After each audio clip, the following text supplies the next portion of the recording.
Stretch pants, again in the faded soldier blue, which I think is such a stunning combination, and the black boot. I noticed that there are a number of hidden zippers in these jackets. Now, what are these for, Betsy? They can't be for, is it for mad money? Well, it depends on where they're placed. They can be wherever you want them. You know, for the pockets so that no snow gets into it, the zipper holding the hood in because it's easier to put the hood on and off with the zipper than it is with the snaps. Then there's zippers up the side so that the jacket will fit tightly around the hips, keeping that straight, sleek look that it should have. And very often you'll find a zipper hidden in the arm. And Good afternoon, ladies and gentlemen. You'll excuse the fact that I'm out of breath, but about 10 or 15 minutes ago, a tragic thing, from all indications at this point, has happened in the city of Dallas. Let me quote to you this. And you'll excuse me if I am out of breath. A bulletin, this is from the United Press, from Dallas. President Kennedy and Governor John Connally have been cut down by assassins' bullets in downtown Dallas. They were riding in an open automobile when the shots were fired. The president, his limp body carried in the arms of his wife, Jacqueline, has rushed to Parkland Hospital. And if you'll excuse me if I give some directions and we talk about what we're going to do here for the next few minutes, but Bobby, let's tape this, if you please, particularly the interview with the eyewitness people. It is being taped good. Here's a piece of copy that was rushed to me and was torn off from the United Press in Dallas. President Kennedy has been shot in Dallas, Texas. He was shot as a motorcade left downtown Dallas. Mrs. Kennedy jumped up and grabbed the president. She cried out. We were standing on Houston Street between Main and the next street over. Jerry, come in, would you please? And the next street over, we watched the president come by and gave him the applaud that is due the office of the President of the United States. And as he turned left, 2 or 3 shots rang out. We thought they were firecrackers until, I thought they did until the last shot rang out and we heard people screaming. And we rushed over in time to see a policeman standing behind one of the fire posts, looking around as if for some place to shoot, someone to shoot at. I'd like to remind you here that as the news comes in to the newsroom, we will be on the air. We'll have our eyewitness people here in just a moment. Vicki, would you see if they need some coffee or something? These people are awfully shaken up. They come awfully close.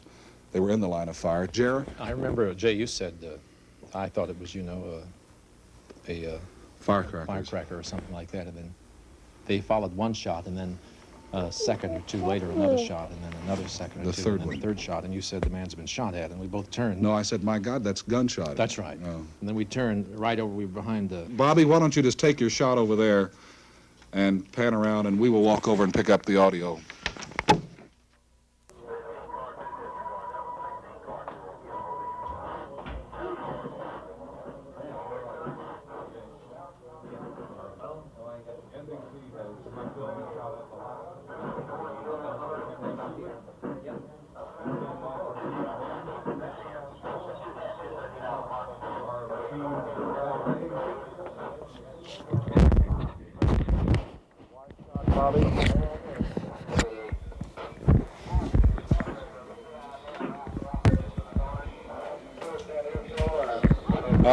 Let's turn the mic on. I can't hear you, Johnny. What do you want? You want me to move back a little bit? Is it all right now? Ladies and gentlemen, this is the newsroom of our radio and television station. As you can see, most of the boys are out. Bert? Let's see. Let's get reorganized here. Grab that cable over there. We're on the air, Bert, and let's talk to you just a minute here. Is this all right? Ladies and gentlemen, I'd like to introduce to you the chief cameraman and assistant news director of WFA television. This is Bert Shipp. Bert, we have brought the people pretty much up to date.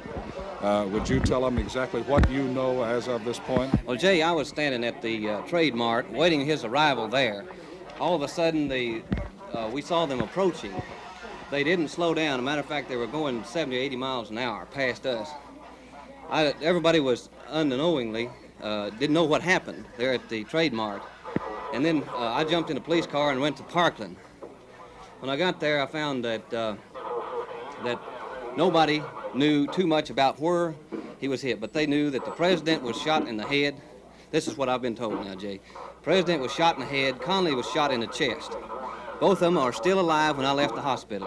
Do you have some film? And yeah, I have film Will at the you get hospital. the film and see if you can get it developed real quick, Yeah, and I we'll will. put it on the air And if you can run it through. one quote we got out there was Yarborough said the scene was too gruesome to describe. I know.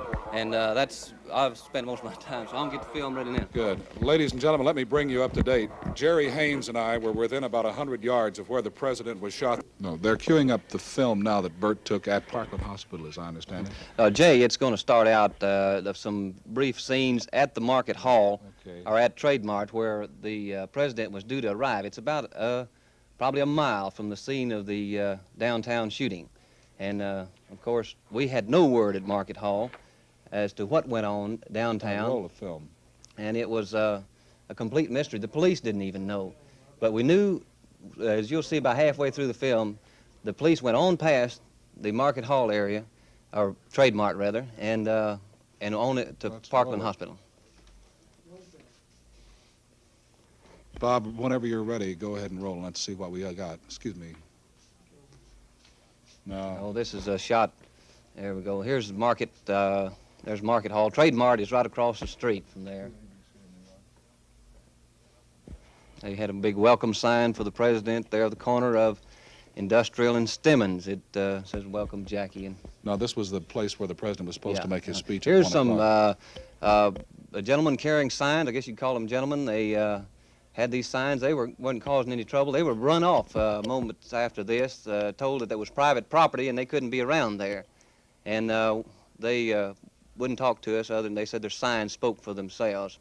There's some of the crowd, 450 extra policemen called on duty. Everybody waited anxiously and waited and waited and waited. There's a policeman ushering a fellow by the name of Joyner from Grand Prairie back across the street. The boys had their mouths taped up so they wouldn't be able to answer any questions.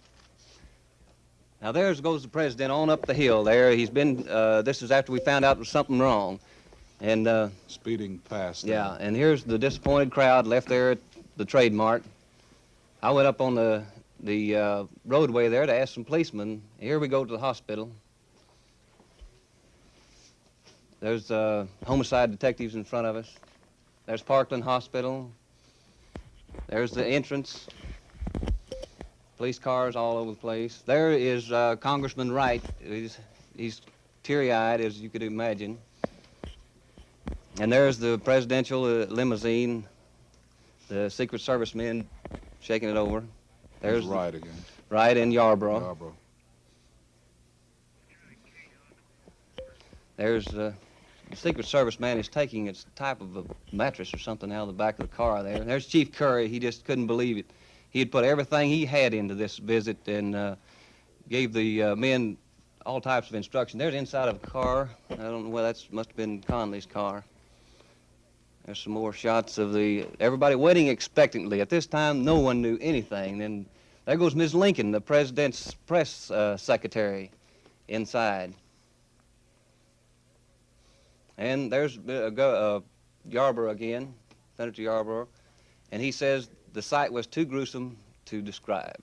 And there's a final parting shot from Parkland. Now we have some more videotape. Let's see what it is. This is Ed Hogan of WFAA Television in Dallas, Texas. We are standing on the grounds of Parkland Hospital, where President Kennedy was brought just a few hours ago and has died, as most of you have already know. We want to possibly talk to some of the people here who are standing. What is your name, please? Mrs. Quincy Adams. Mrs. Quincy, are you from Dallas, Miss Adams? Yes. Memory of the president with a simple inscription.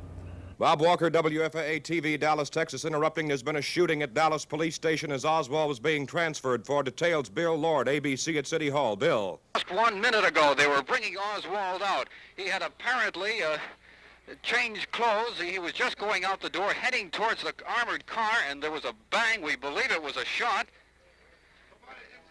And apparently, what has happened to it, we do not know at the present time.